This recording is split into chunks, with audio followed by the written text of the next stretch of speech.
ncamake ubuzima bw'umukozi w'Imana Pasiteri Paul Ruvayirya. Umukozi w'Imana yavukiye Gitwaro muri komine ya Ntara ya Bururi mu mwaka w'1939. Hanyuma yabatijwe mu ishengero rya Pentecote mu mwaka w'1955. Hanyuma yize ishuri mu Bukanda, yubatse urugo rwiwe mu mwaka w'1960. Yarose umuhamagaro wo gukorera Imana mu vugabutumwa mu mwaka w'1965. Hanyuma asengerwa w'ibanga ryo kuba umudiyakoni mu mwaka w'1994. Yasizwe amavuta kugira ngo abe umurongozi w'ishengero mu mwaka w'2004, kandi yagumye akorera aho nyine kubwiriza bwo mu Bukanda. Yarize Bibiliya y'imyaka 2 kandi kirere. Hanyuma rero yarangije uko mubona itariki igerekezo rya 2 ukwezi kwa 6 mwaka w'2021.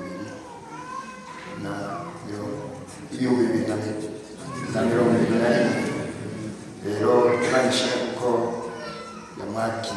yaramwakiriye ubari muri paradiso. Imana yakoze ko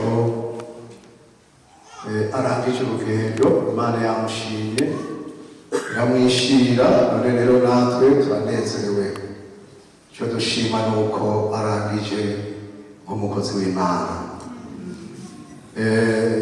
Uyu mukozi w'Imana yarabaye umwizigirwa mu ishengero ryo mu Bukanda, naho ibihe byagiye birahindagurika, ariko wewe ntiyigeze ahinduka na gatoya.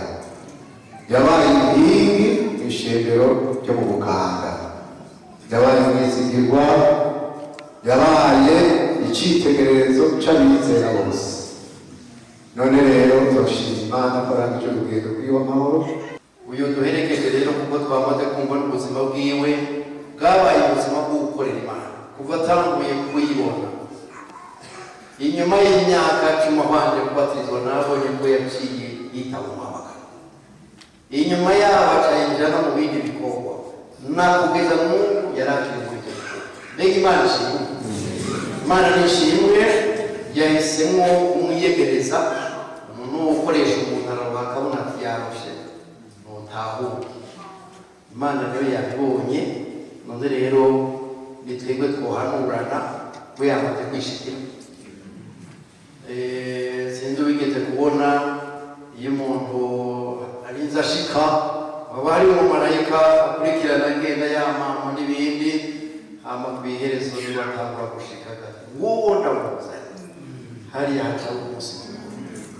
None natwe nijoro birabibona ko natwe tugize umunsi mukuru izoga yera, kuko yabaye mwizigirwa muri ivyo bikorwa, kandi ibikorwa yakoze Imana yaravyiyumviriye ko, kandi na Yesu yari yarabisezeranye. Kuko tubisoma muri Yohana 12 hariho ijambo Yesu yabwiye abigishwa biwe abatera intege ko umukorera. Uribona 12 hariho umurongo wa 26. Yohana 12 ku murongo w'26 yariko abwira abigishwa biwe, arababwira ati nihagira umporera nankurikire, kandi aho nzoba ndi umukozi wanjye ntihazoba. Nihagira umporera Data azokwicuba. Horo nawe yaremye aramukurikira Yesu, aramukorera. Hama rero hari iryo sezerano iri ntiyaribwiye bariya bigisha zijya mu maziwe gusa, natwebwe biraturaba. Nihagira umporera nankurikire, aho nzoba ari uwo kudasoba. Mungu rero ntakwiganira uwamukoresheje yamugejereje. N'igihe cyacu rero natwe uja turiyumvira kuko umunsi nk'uyu urashika. Yesu agiteze ejo n'uwundi muri ubwo buryo rero twofata iri jambo tumukurikire kandi tumukorere. Kw'iherezo hari iryo sezerano. Hano umuntu ashobora guhabwa icyubahiro ngahabwa iteka, ariko ibirenga ko ngo Imana nayo izoca imuha icyubahiro, kandi icyo cyubahiro yamiko nawe wowe ukimwambura. Imana nidufashe. Pawulo kandi yarabisiguye neza. Hari ibibazo mu Bakorinto, musomye mu gice cya 15, Abikorinto ba mbere 15 arabivuga neza, ariko arahugura kuko kenshi abo yabyaza umutima yarabasubiramo kugira ngo aje abadoresha neza bakanga. Mu gice cya 15 uhereye ku murongo wa 12 avuga ngo indanzira avuga mu kuzuka kw'abantu.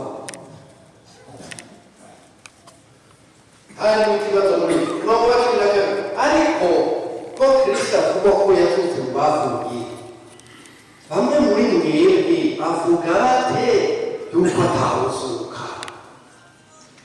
Asanga atawuzuka na Kristo ntarazuka, kandi asanga Kristo atazutse.